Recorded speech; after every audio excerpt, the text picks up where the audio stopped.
میں نے کہا تھا نا کہ کسی کالے کو گورے پر نہیں، کوئی گورے کو کالے پر فضیلت نہیں، ساتھ ہی کہا تھا مرد کو عورت پر کوئی فضیلت نہیں، مرد اونچا اور عورت نیچی نہیں ہے،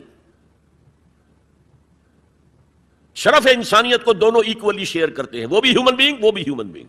چنانچہ قرآن مجید کے دو مقامات آپ کو، ایک میں نے تلاوت کیا تھا جس کا نشان میں نے رکھا ہوا، آپ کو سناؤں۔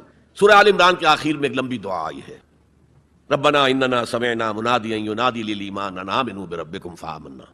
اے رب ہم نے ایک پکارنے والے کی پکار کو سنا کہ وہ ایمان کی صدا لگا رہا ہے، ایمان کی ندا لگا رہا ہے صلی اللہ علیہ وسلم، کہ اپنے رب پر ایمان لاؤ تو ہم ایمان لے آئے۔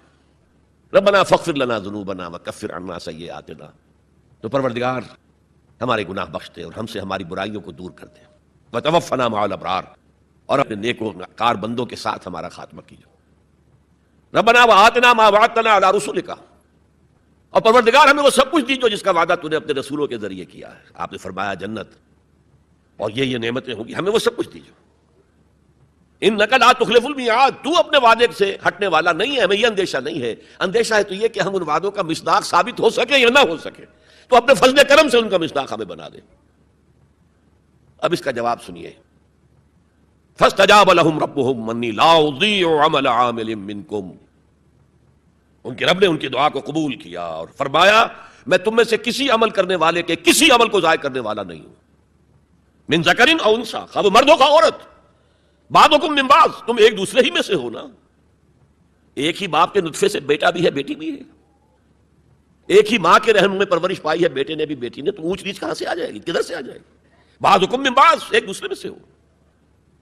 فالذین ہاجروا، تو وہ لوگ جنہوں نے ہجرت کی، تو ہجرت صرف مردوں تو نہیں کی، عورتوں نے بھی کی۔ وَأُخْرِجُوا مِن دِيَارِهِمْ، جو اپنے گھروں سے نکالے گئے، ان میں مرد بھی تھے عورتیں بھی تھیں۔ وَأُوذُوا فِي سَبِيلِي، اور جنہیں میری راہ میں ایذا پہنچائی گئی، ان میں مرد بھی تھے عورتیں بھی تھیں۔ پہلے شہید ہونے والے دو میاں بیوی، ایک جوڑا، حضرت یاسر رضی اللہ تعالی عنہ اور حضرت سمیہ ان کی اہلیہ رضی اللہ تعالی عنہ، شدید ترین ٹارچر کیا ابو جہل نے اور پھر شہید کر دیا۔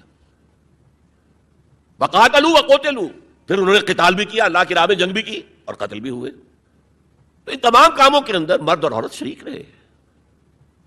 قتال سے میں نے عرض کیا تھا کہ فرضیت اس کی جو ہے وہ خواتین پر نہیں ہے، اس کے باوجود خواتین نے حصہ لیا، جاکن تھی، مرہم پٹی ان کے ذمے، آخر جنگ میں زخمی ہوں گے، آئیں گے، کوئی مرد اس میں لگیں گے تو ورکنگ جو ہماری طاقت ہے وہ کم ہوگی، پھر یہ کہ آخر خوراک کا بندوبست تو کرنا ہے، کھانے کا جو ہے راشن کا وہ کرتے تھے۔